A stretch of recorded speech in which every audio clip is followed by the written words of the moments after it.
So you have been also been looking at the land question, which has been the most, you have brought it again in a new perspective. So could you please tell us about what do you think is the solution forward? Recognizing that there has been, most of the Dalits have been denied the right to land. Most of the, because of course India is an agriculture country. More than 70% people are involved in agriculture, out of which more than 80% of Dalits are still in agriculture as agricultural labourers. In the case of Tamil Nadu, for example, 11% of the Dalits have only 7% of lands, and the 7% also not irrigated lands, wet lands, but it's all dry lands. And since there is no market for dry crops, and they are not even able to cultivate that. So looking at the situation, on the one hand, government talks about poverty alleviation. In poverty alleviation, most of the schemes are distribution of ration, that is rice or wheat, and some freebies to the Dalits. Other than that, I don't think they have any worthwhile scheme. So therefore, all these years, they have been running the PDS at a cost of probably 17,000 crores a year. Maybe this year it would be more. And in the name of poor, they procure paddy or wheat from the farmers at a low price. So neither the farmers benefit nor the Dalits, landless laborers. Therefore, best, I think, the land transfer would be a very effective policy as far as poverty alleviation, and also create an equitable society. So on this basis, because agriculture will be economically viable only if it is distributed to the poor, because they will be directly engage themselves in agriculture. As a result, they do not pay wages. But now, there is a time to, this is the time to revise our land policy. Earlier, because land was the only property that the government could think of. And now there are other industries that have come, and technology, and many things have become properties, shares and all that. So land should not be treated as a property. It should be treated as a source of livelihood.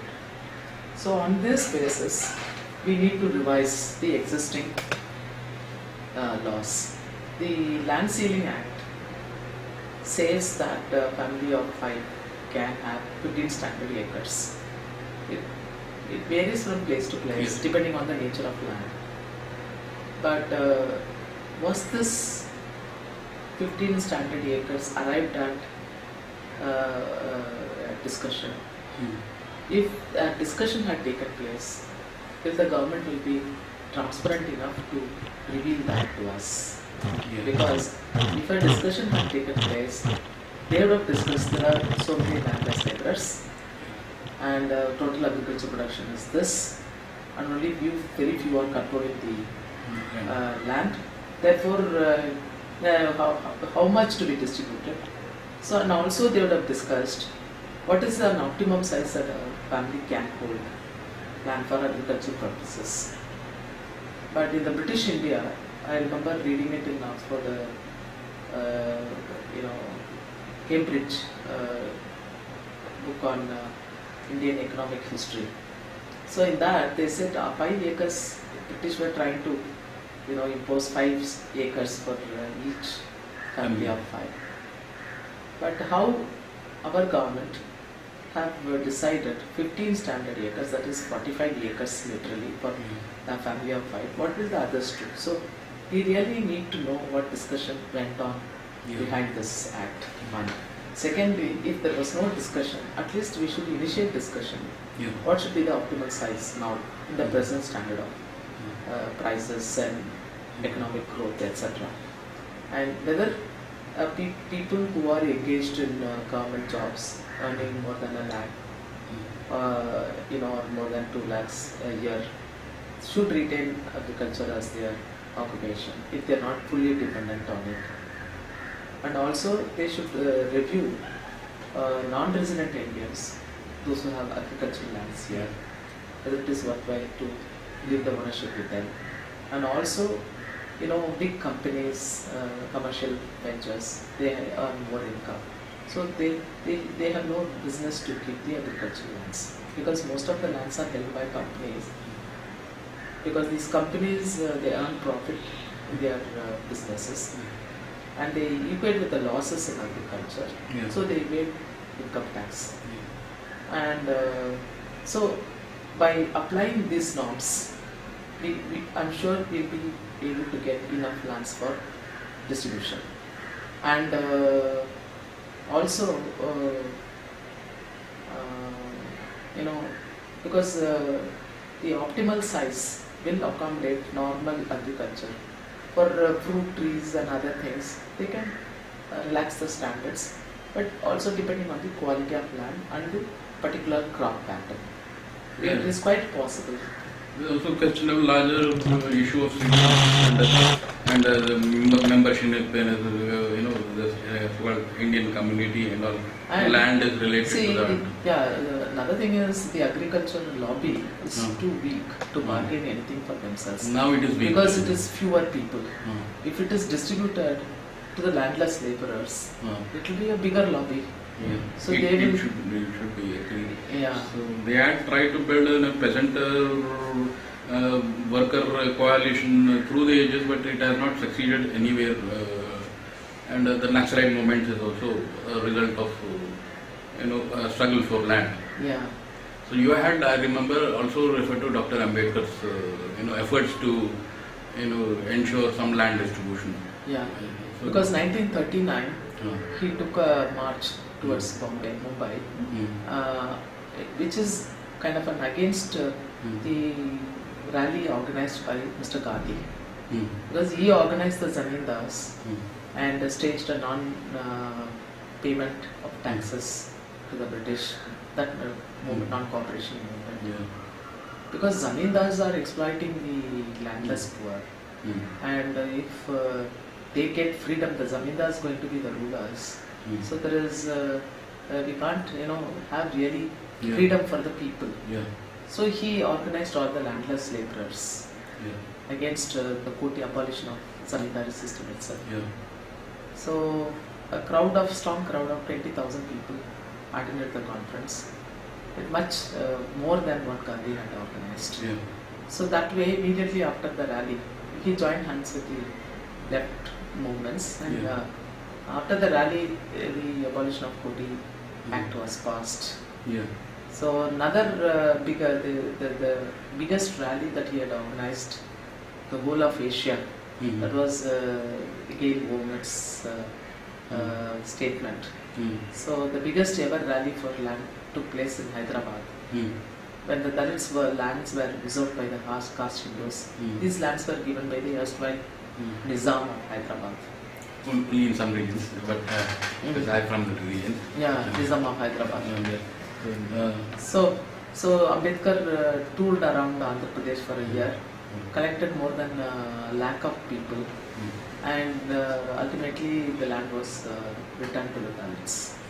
So these are the two important land issues that he had taken. After Ambedkar and concurrently during the 1940s, there was this Telangana peasants struggle, which was also for land, and nearly 20% of the land was actually owned by the Nawab himself, and most of the major caste Hindu landlords were called Jagirdars. So they owned a lakh, some of them owned as much as 1.5 lakh acres. So somebody, everywhere, every village there used to be this landlord, upper caste landlord, usually a Reddy or a Velma, it would be called Dura. I think you know. So the 1946 to 51 Telangana struggle was about that. And after that, the Naxalites also have carried on that legacy in a way. In Bihar, there has been some, consolidation of the Yadav rights on land and also Kurmi rights, and in UP to an extent. In Telangana, there has been at least not radical redistribution, but there has been, it has helped the Dalits in the self-respect movement. But your approach has been radically different from the Naxalites' approach to land, or any other, the Bhudan movement's approach to land. Even the Bhudan movement was formally started in Pochampalli in Telangana, outside Hyderabad. So your approach is to, straight away negotiate with the state, or to make it rethink its policy. Yeah, because the landless poor constitute the majority here. So I am sure if we can convince and approach each of these families and then make them take part in our struggle, I think government has to give in. Because of Ambedkar movements and to an extent the liberalized policies, government had had to enact Land Ceiling Act, Land Reforms Act, Land Tenancy Act. So all these acts are basically to separate the land administration and also equitable distribution of land. But somehow it got lost because the Congress lobby, the Congress party had all the landlords in their party. They saw to it that this land reforms were not carried out, and still they hold on to the land though they don't cultivate it because because of the caste domination. They don't want the Dalits to. 90s it has increased. This absentee landlordism has increased. So, and tenancy has also increased. 40% of believe the Andhra farmers are giving up farming, and the Dalits are getting getting into the tenancy of this cultivation of this, and they are not making much. It has also been a double blow again because of the general distress in the case of Tamil Nadu, whatever land that the Dalits had got from the British as Panchami lands, those were also grabbed by the caste Hindus. And the government is not taking any action to retrieve them and give them back to Dalits. This was in 1870. And there is again kind of wide, there is thinking in circulation, purposely created by the dominant communities, that agriculture is quite not profitable. It is not worthwhile. So what is the alternative? So 70% of the people still depend on agriculture, and we have to do agriculture, but they are propagating it is not viable. So it is mainly to drive this Dalits away from land, and very little interest. As such, Dalits are not. But do you connect only land and Dalits only in terms of livelihood, or also, and the larger issue of the other issue, not the larger issue, but of self-respect is also connected, I think. Actually, because I don't think, because self-respect can be got through education, can be got through other modes of property, and just because I want to earn self-respect, I can't have land. It is not good for the land, So land is, after all, it's so essential, and it's a natural resource, and it cannot be kept idle, or it cannot be wasted just because we want to have self-respect. So those who love agriculture, those who depend on agriculture, and those sole income is from agriculture, and they will really look after land, and land also will yield well in their hands.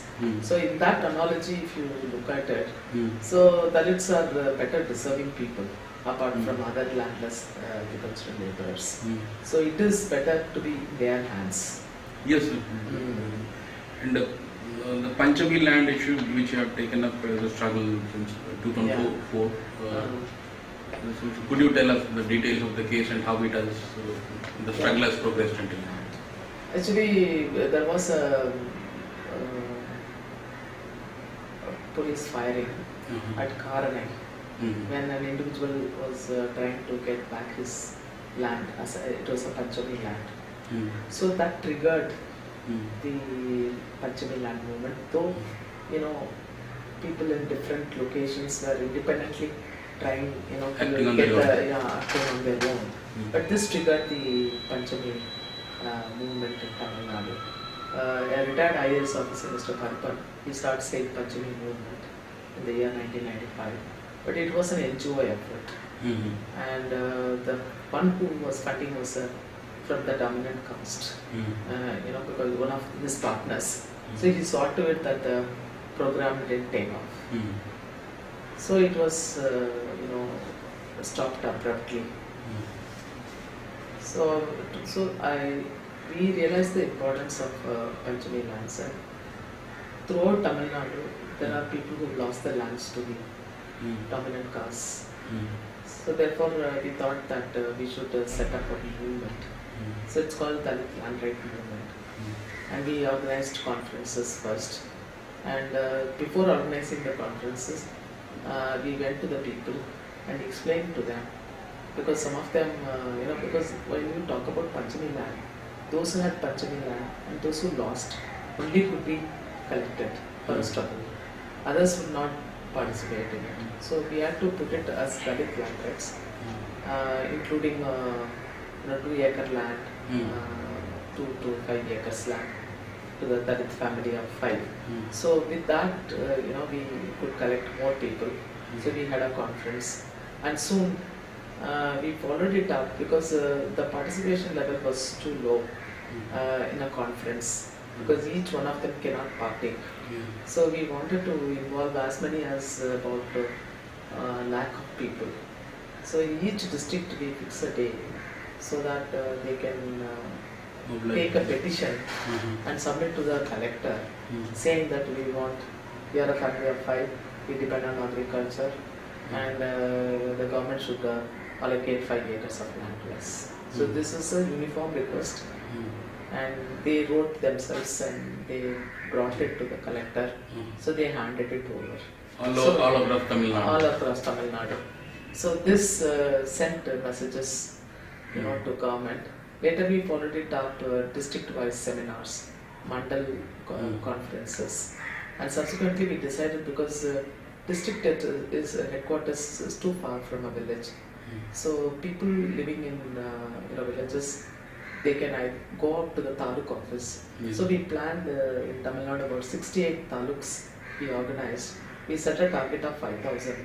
So totally we had about 250,000 people handing over petitions. And also there was a fax struggle. So from every nook and corner they were trying to reach the Chief Minister's fax.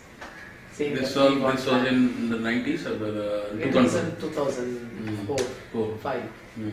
So 6 also. So that's when you got involved in the struggle. Yeah, I got involved. So we started the movement. I was the founder of the Dalit Land Movement, the Land Right Movement. So 2006, one of the political parties, that is DMK, led by Mr. Karnanidhi, they announced their manifesto that if they come to power, they will give 2-acre land. They actually announced. They actually announced. Without reference to the Panchami lands which are due actually. Yeah, they didn't care about it. Because they will like to engage us, in the election process, and finally won't give anything. But anyway, when he announced, rest of the political parties started talking about it. Hitherto, land was not a subject, center of attraction. It was never a political subject. So it was considered as, with the Land Reform Act, everything been distributed, there's nothing more to talk about land. So we reopened the dialogue. Every political leader had to speak about distribution of land to the poor. So finally, when election results declared, he formed the government. Mr. Karnanidhi formed the government. He announced 2-acre land to the poor.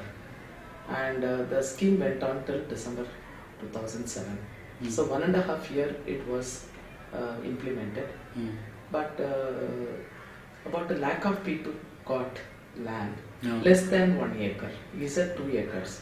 What he did was, because our aim was to relax the winds, change the Land Ceiling Act, amending the Land Ceiling Act, and bring down the ceiling limit, and then the redistribution.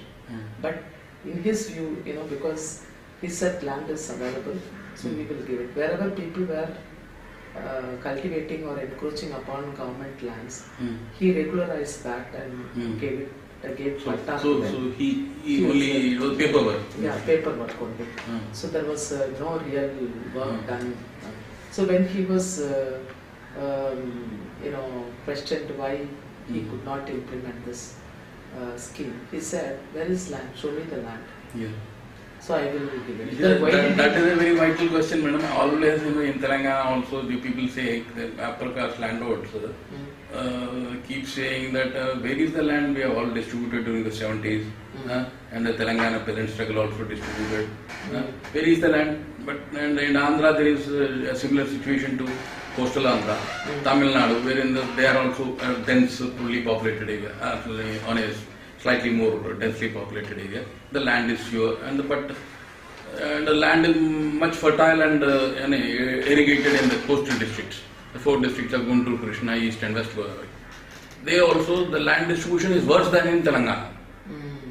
The pattern is much worse because the Malas, all of them are educated, most of them, but none of them have access to land. They are 90% still landless laborers. Yeah, but see, we see a point. Okay, somebody. So where is the land? How do we get the records? So we can find land. When I say this, see, you have been given land by the British because of permanent settlement. Yes. Only everyone got Yes. land. That was also free of cost. Yes. Because you were leasing land from the zamindar and you were cultivating, the same extent of land was given to you. Yeah. Then they later realized, the independent India realized that given too much of land, therefore it has to be taken back and given to the poor. Now we need to ask a pertinent question. Are you still a farmer? Yeah. Or your children have not gone to school or colleges? Have they not become doctors and engineers? Yeah. So if your offspring, your heirs have become doctors, engineers, occupying important professions, what is the need for having land? Yeah. Is an ancestral property? Yeah. No, land cannot be considered as an ancestral property. No way. No So, way. because you have to really work and cultivate, then it has to change hands. It's high time we need to change hands. Yeah. So, at least now. Yeah, at least now. So if see, everyone wants to become a doctor and engineer and then still hold on to a land. Yeah. How is it possible? NRIs are also, as you pointed out, they are also buying up big pockets of land. Yeah, that's what I'm saying. Companies, engineering colleges, educational institutions, religious institutions. Don't leave that because temples have lots of land. Lots of land. See, it's quite we can really understand those days when there was no source of income for the temple. The land were given, they cultivated it, and they ran the temple activities. Now there is a ticket for Archana, everything, and they have received donations, and government gives also some grant. And what are you going to do with the land? You are going to mismanage it. In a way, you are running a parallel government. Yes. Because there is a government which is elected by people who are authorized to deal land subject. But how come how can you administer run the administration of land? You cannot. So it is high time the land should be taken away from the temples as well. And religious institutions also, whether Islam or work properties or Christian missionary properties, you measure the land. And what are your activities? Leave some scope for your future expansion.